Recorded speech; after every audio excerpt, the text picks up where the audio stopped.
Alhamdulillah rabbil alamin.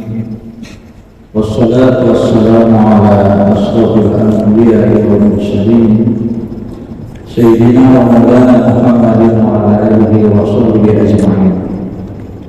Asyhadu an la ilaha illallah wahdahu la syarika lahu wa asyhadu anna sayyidana wa nabiyyana Muhammadan abduhu wa rasuluh.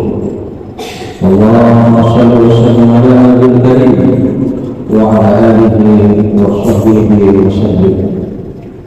Amma ba'du, ya ibadallah, usikum wa iyaya bittaqwallah, faqad faza al-muttaqun. Allah Ta'ala fil Qur'anil Karim, bismillahirrahmanirrahim, wa likulli bid'atin wa qadriha fastabiqul khairat. Aina taqulu ya'ti bikumullahu jami'an. Inna Allaha ala kulli syai'in qadir. Wa qala Rasulullah sallallahu alaihi wasallam, irtahalatid dunya mudbirah wa irtahalatil akhirah muqbilah. Atau kama qala Rasulullah sallallahu alaihi wasallam. Ma'asyiral muslimin sidang Jumat rahimahullah. Ma'asyiral muslimin sidang Jumat yang disayangi, yang dihormati, dan semoga kita insyaallah dibanggakan oleh Allah dan Rasulnya. Pertama tentunya mengingatkan untuk kalimat yang sangat pantas kita panjatkan pada siang hari ini adalah kalimat thayyibah syukur alhamdulillah. Bentuk rasa terima kasih kita yang sangat luar biasa kepada Allah Rabbul Izzah atas nikmat yang Allah berikan, dan Allah masih memberikan kepercayaan kepada kita untuk kita tingkatkan. Di antara nikmat yang sangat luar biasa adalah nikmat iman, Islam, sehat walafiat, dan tentunya nikmat panjang umur. Maka dengan nikmat-nikmat yang Allah masih titipkan kepada kita manfaatkan untuk terus kita tingkatkan.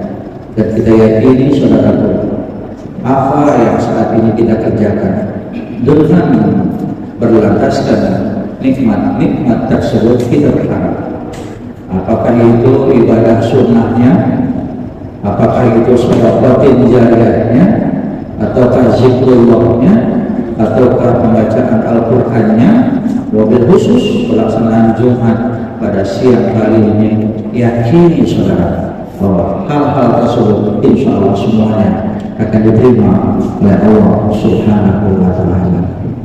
Salawat beriring salam semoga terlimpah bagi Allah kepada junjungan Nabi besar kita Muhammad Sallallahu Alaihi Wasallam, Nabi yang dianugerahkan kepada kita.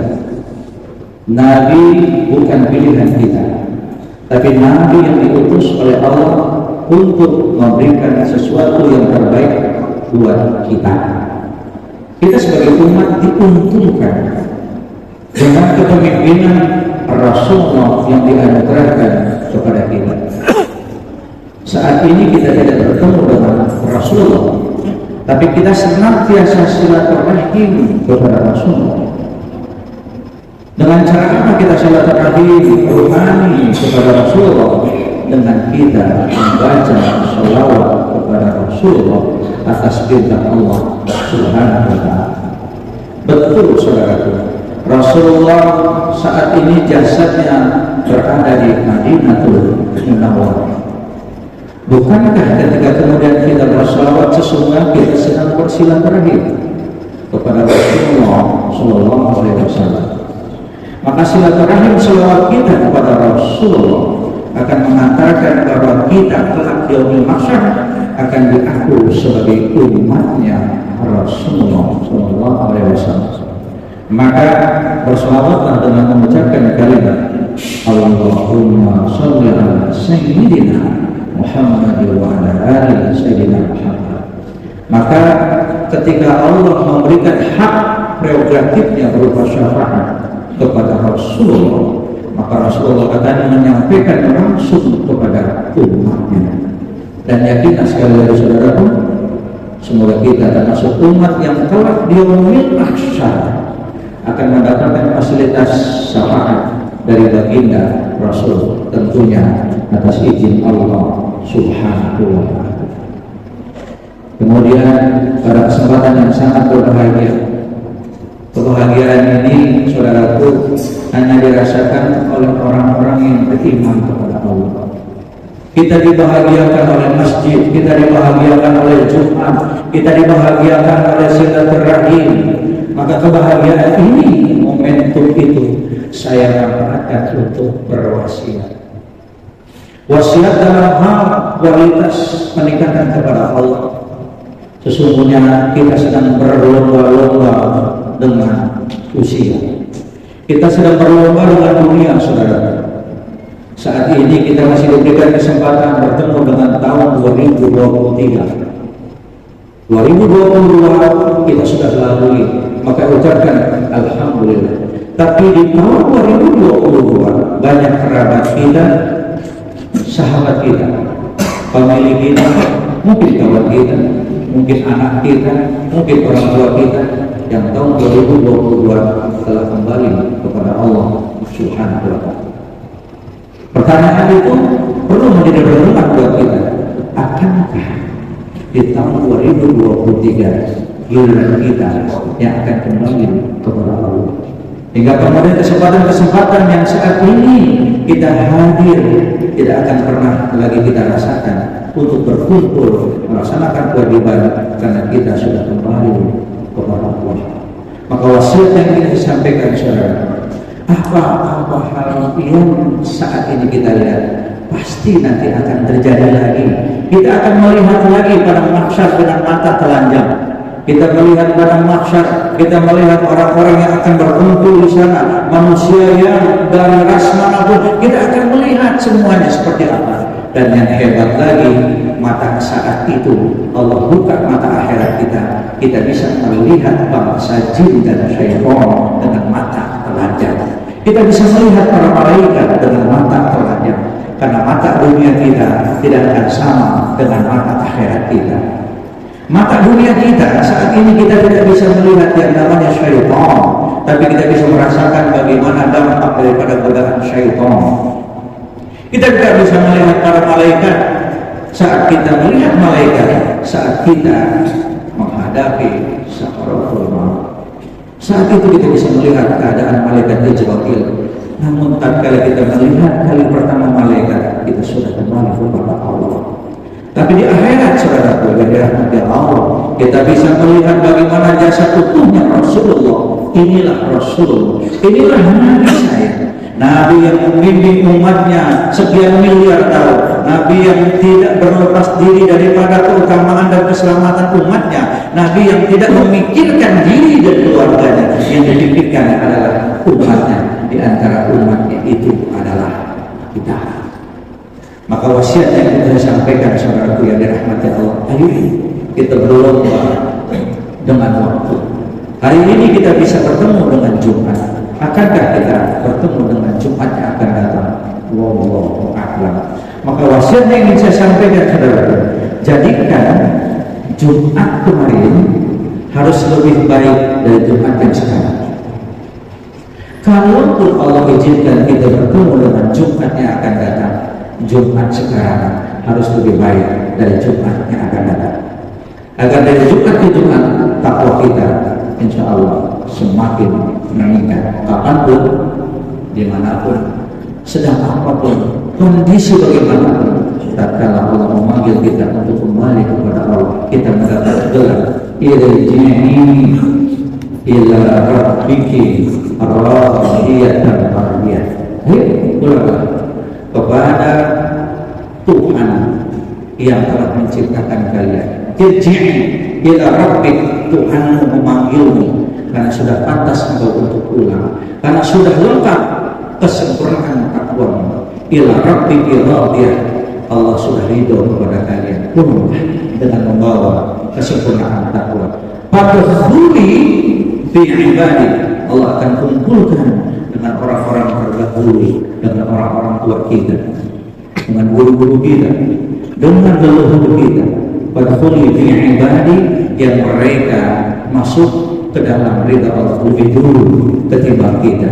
Wadkhuli jannati, maka berombong-rombonglah kalian masuk ke dalam surgaku beserta orang tua kalian, beserta nenek-nenek kalian, uyuh kalian, sampai masuklah ke dalam surga beserta kekasih engkau, yaitu baginda Rasulullah Sallallahu Alaihi Wasallam.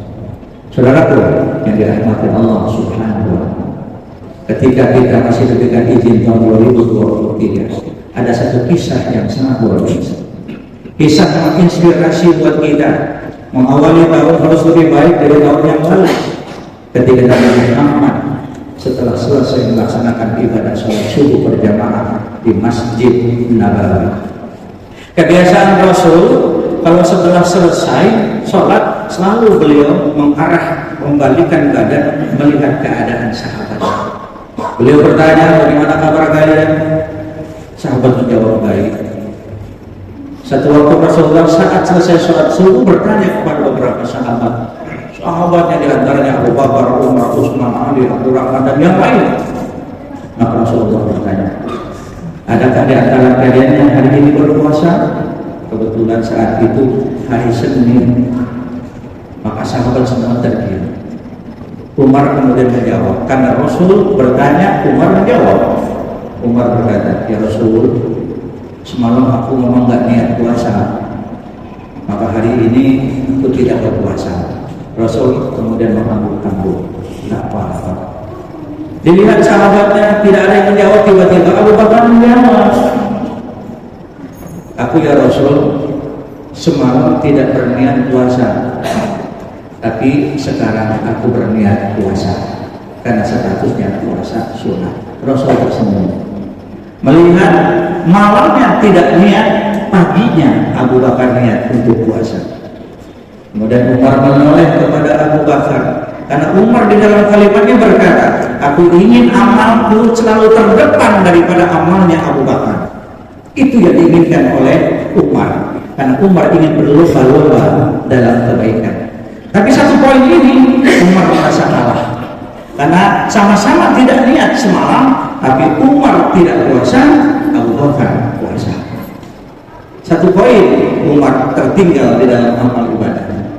Tiba-tiba Rasulullah bertanya lagi, adakah di antara kalian yang saat ini sudah menengok saudara kalian yang sakit? Saat itu selesai sholat subuh, perkiraan sekitar jam 5, saudara.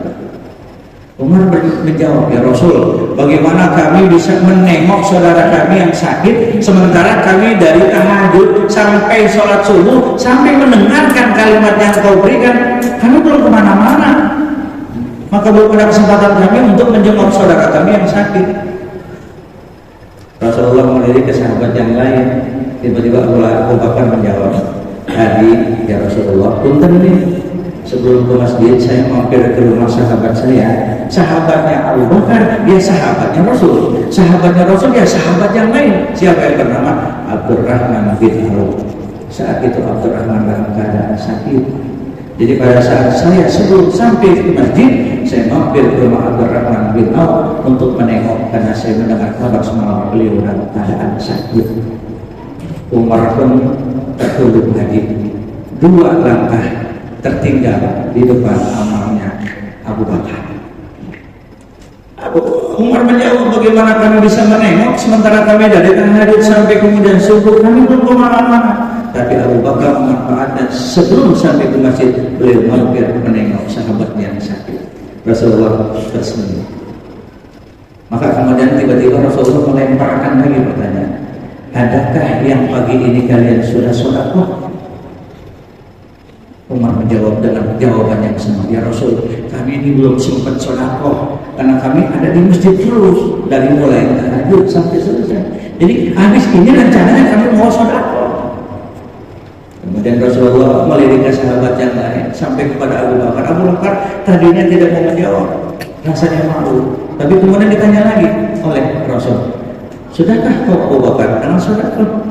Maka dengan malu Abu Bakar menjawab, sebenarnya saya malu ya Rasul. Kenapa? Tadi begitu mau masuk masjid saya melihat seseorang sedang tergigil karena dingin luar biasa dan terlihat laparnya luar biasa. Saat ini saya ke masjid bersama anak saya bernama Abdurrahman juga kebetulan. Maka apa yang dipegang oleh Abdurrahman anaknya Abu Bakar diambil dan roti itu diberikan kepada orang yang dalam keadaan kelaparan. Sahabat semua tercengang. Siapa yang bisa melakukan hal seperti ini kecuali Abu Bakar? Maka Umar di sana berpikiran, saya tidak akan pernah bisa mengungguli amalnya Abu Bakar. Nah itulah Abu Bakar, sosok seorang sahabat Rasulullah, mertuanya Rasulullah. Beliau sebelum Muslim kayanya luar biasa. Setelah Muslim meninggal dunia, tidak meninggalkan harta sepeser pun, semuanya dititipkan untuk Allah dan Rasulullah. Semoga kisah Abu Bakar ini menginspirasi untuk kita sekalian, saudaraku yang dirahmati Allah, bahwa sesungguhnya sedekah yang kita berikan pada awalnya adalah DP kendaraan kita untuk menuju pada mahsyar, dan kita merupakan termasuk orang-orang yang bisa memanfaatkan titipan yang Allah berikan kepada kita untuk nanti kita rasakan sebagai bentuk kendaraan yang akan mengantar kita menuju padang mahsyar. Amin ya rabbal alamin. Barakallahu li wa lakum fil Qur'anil azim wa nafa'ani wa iyyakum bima fihi minal ayati wal dzikril hakim wa taqabbal minni wa minkum tilawatahu innahu huwas samiul alim.